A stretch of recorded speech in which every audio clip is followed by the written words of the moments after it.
Order 14 civil procedure code issues के बारे में है। तो ऑर्डर 14 का रूल 1 में इशूज़ फ्रेम कैसे होंगे, फ्रेमिंग ऑफ इशूज़ ये है हेडिंग इसकी।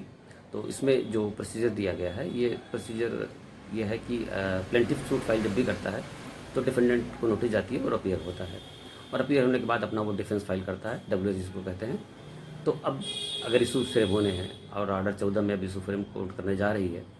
तो रूल 1 में कोर्ट को देखना होगा कि जो मटेरियल प्रोपोजिशन है फैक्ट के बारे में या लॉ के बारे में, प्लेंटिफ ने जो प्लीडिंग में अपने लिया है और डिफेंडेंट ने जो डिफेंस में अपनी प्लीडिंग में लिया है फैक्ट के बारे में या लॉ के बारे में, जो मटेरियल प्रोपोजिशन है उनके,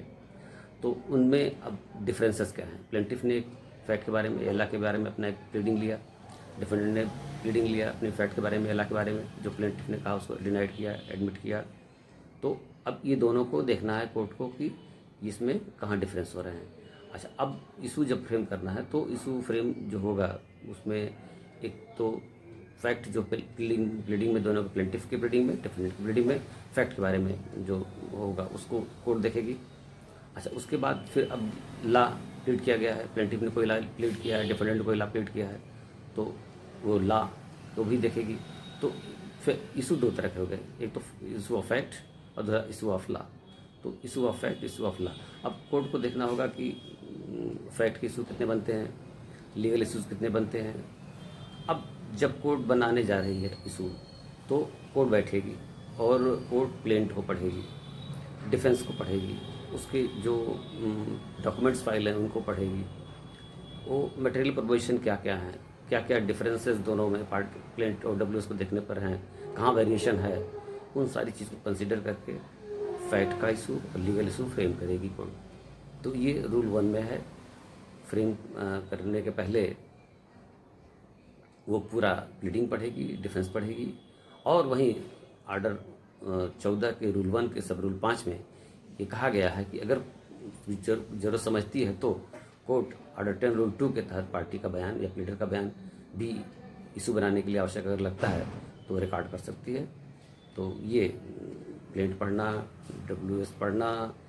एविडेंस देखना, डॉक्यूमेंट देखना, फिर उसके बाद अगर ज़रूरत पड़ी तो पार्टीज़ का बयान ऑर्डर 10 रूल 2 में रिकॉर्ड करना, ये सारी चीज़ को कंसीडर करके तब इशू कोर्ट फैक्ट का इशू और लीगल इशू फ्रेम करेगी। ये ऑर्डर 14 का रूल 1 इशू फ्रेम करने का तरीका है।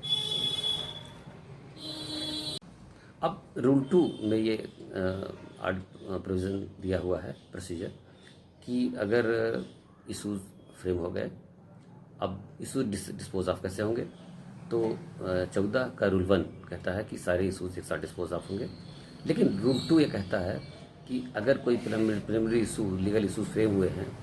और उसमें से खास तौर से 2 इशू ये जुरिस्डिक्शन के बारे में हो, कि जैसे अगर डिफेंडेंट ने प्ली लिया कि न्यायालय को बात की सुनवाई का क्षेत्राधिकार नहीं है, अब जुरिस्डिक्शन है कि नहीं कोर्ट को, ये इशू फ्रेम हो गया अगर, या ये इशू फ्रेम हो गया कि सूट बार करता है, जिस जो प्लेंटिफ ने सूट फाइल किया है वो barred by law, any law हो। तो अगर इस तरह का कोई 2 इशू, जैसे जुरिस्डिक्शन का इशू या अगर सूट बार करता है किसी लॉ के तहत, जो 2 इशू बन गए हैं, तो 14(2) के तहत अगर इन दोनों को चाहे कोर्ट वर्ड में इस्तेमाल हुआ है तो अगर चाहे तो कोर्ट प्रिलिमिनरी इशू के रूप में पहले डिसाइड कर देगी। पर्पस लॉ का यहाँ ये है कि जुरिस्डिक्शन अगर कोर्ट को नहीं है और ये लगता है कि जब जुरिस्डिक्शन ही नहीं है मुकदमा चलने का इस कोर्ट में, तो फिर मुकदमा चले क्यों, तो बेहतर होगा कि उसको देख के लिया जाए। अगर वास्तव में जुरिस्डिक्शन नहीं है कोर्ट को तो वहीं डिस्पोज कर दिया जाए और इशू डिसाइड कर दिया जाए कि मुकदमा चलने का न्यायालय को अधिकार नहीं है। या अगर कोई barred by law, any law से सूट बार्ड कर रहा है, जैसे सपोज करिए कि कंप्रोमाइज़ हुई और कंप्रोमाइज़ कैंसिलेशन ऑर्डर 23 में कंप्रोमाइज़ हो गई, 23(3) में कंप्रोमाइज़ हो गई, और 23(3)(a) में ये कहा गया है कि कंप्रोमाइज़ की कैंसिलेशन का सूट बार करता है। तो कोई कंप्रोमाइज़ कैंसिलेशन का सूट लेके चला आता है, डिफेंडेंट ये प्ली लेता है कि साहब ये तो 23(3)(a) के तहत सूट ही बार कर रहा है, तो अब ये सूट ही बार कर रहे हैं, यहाँ सूट मेंटेनेबल नहीं है। तो ये जो मैटर हो गया कि सूट मेंटेनेबल नहीं है, सूट बार करता है, तो ये जो 2 इशू हैं, मतलब जुरिस्डिक्शन का इशू और सूट बार कर रहा है अगर, तो ये 2 इशू 14(2) के तहत देखे जा सकते हैं प्रिलिमिनरी स्टेज पे। तो फैक्ट का इशू देखने के पहले ही अगर ये इशू दोनों अगर बनते हैं तो न्यायालय को लगता है तो इन दोनों इशू को देख लेगी। अगर लगेगा जुरिस्डिक्शन नहीं है तो डिस्पोज ऑफ कर देगी कि हाँ न्यायालय का जुरिस्डिक्शन नहीं है बात की सुनवाई का, और अगर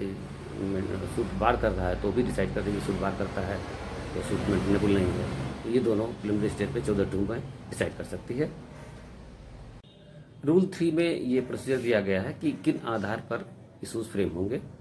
तो रूल 3 में जो प्रोसीजर दिया गया है उसमें ये दिया गया है कि अगर कोई एलिगेशन अनोथ है तो उस आधार पर भी इशू फ्रेम कोर्ट करेगी। प्लीडिंग जो है, प्लीडिंग में जो पार्टी अपनी प्लीड करके आती है, एप्लीकेशन लेके आती है प्लेंट में और डब्ल्यूएस में, उनको भी देखेगी, उसके आधार पर बनाएगी। कोई ऑर्डर 11 में इंट्रोगेटरी सर्व हुई है, उसका आंसर आया है तो उस पर भी कोर्ट इशू बनाएगी।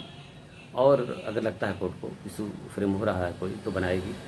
और अगर कोई डॉक्यूमेंट है और डॉक्यूमेंट चूँकि ऑर्डर 13 में डॉक्यूमेंट सबमिट हो चुके हैं सारे ओरिजिनल, तो 14 में हम लोग, इसमें हम लोग 14 पे हैं, ऑर्डर 14 में है, तो जो भी ऑर्डर 13 में डॉक्यूमेंट सबमिट हुए तो उन डॉक्यूमेंट को भी कंसिडर करके उस पर भी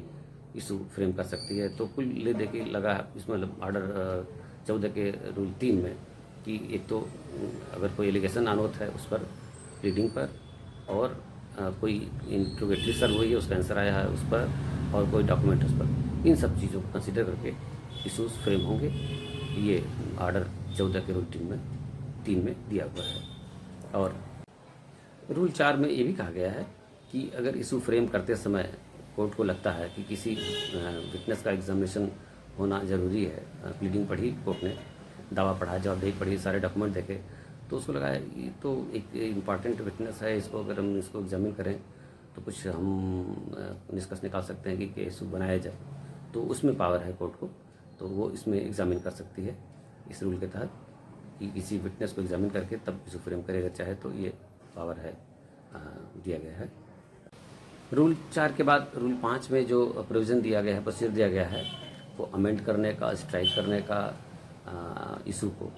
कोई भी इशू अगर फ्रेम हुआ है तो उसको संशोधित करके बदल सकती है, या कोई इशू फालतू बन गया है तो उसको जो है समाप्त कर सकती है, काट सकती है, या कोई इशू अगर छूट गया है तो उसको बढ़ा सकती है। ये रूल 14 के रूल 5 में प्रोविज़न दिया गया है। इस रूल के तहत कोर्ट को अधिकार है कि किसी भी स्टेज पे, at any stage of suit before judgement, वो कोर्ट इशू फ्रेम कर सकती है नया, या कोई अगर गलत इशू उसको काट सकती है। ये सारे पावर्स में दिए गए हैं रूल 5 में।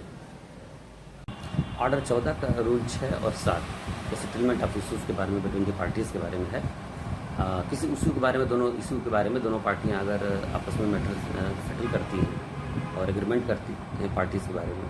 किसी इशूज़ के बारे में, और इस नतीजे पर पहुंचती हैं कि वो अफर्मेटिव और नेगेटिव डिसाइड हो सके वो इशू, तो अगर ये 6 में कहा गया है कि वो अगर कोई पार्टी पहुंचती है इस नतीजे पर कि वो इशू डिसाइड हो सकता है, क्योंकि पार्टी तय कर लिया आपस में, तो 7 में कहा गया है कि उस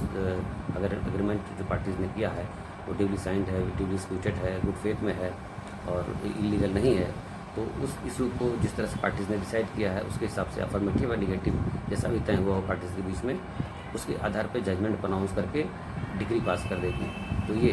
ऑर्डर 6 में एग्रीमेंट अगर करती हैं पार्टीज़ इस चीज़ के बारे में, तो ऑर्डर 6 में एग्रीमेंट के बारे में है। ऑर्डर 7 के बारे में कोर्ट को अगर एग्रीमेंट हो जाता है, वो एग्रीमेंट लीगल है और बोनाफाइड है और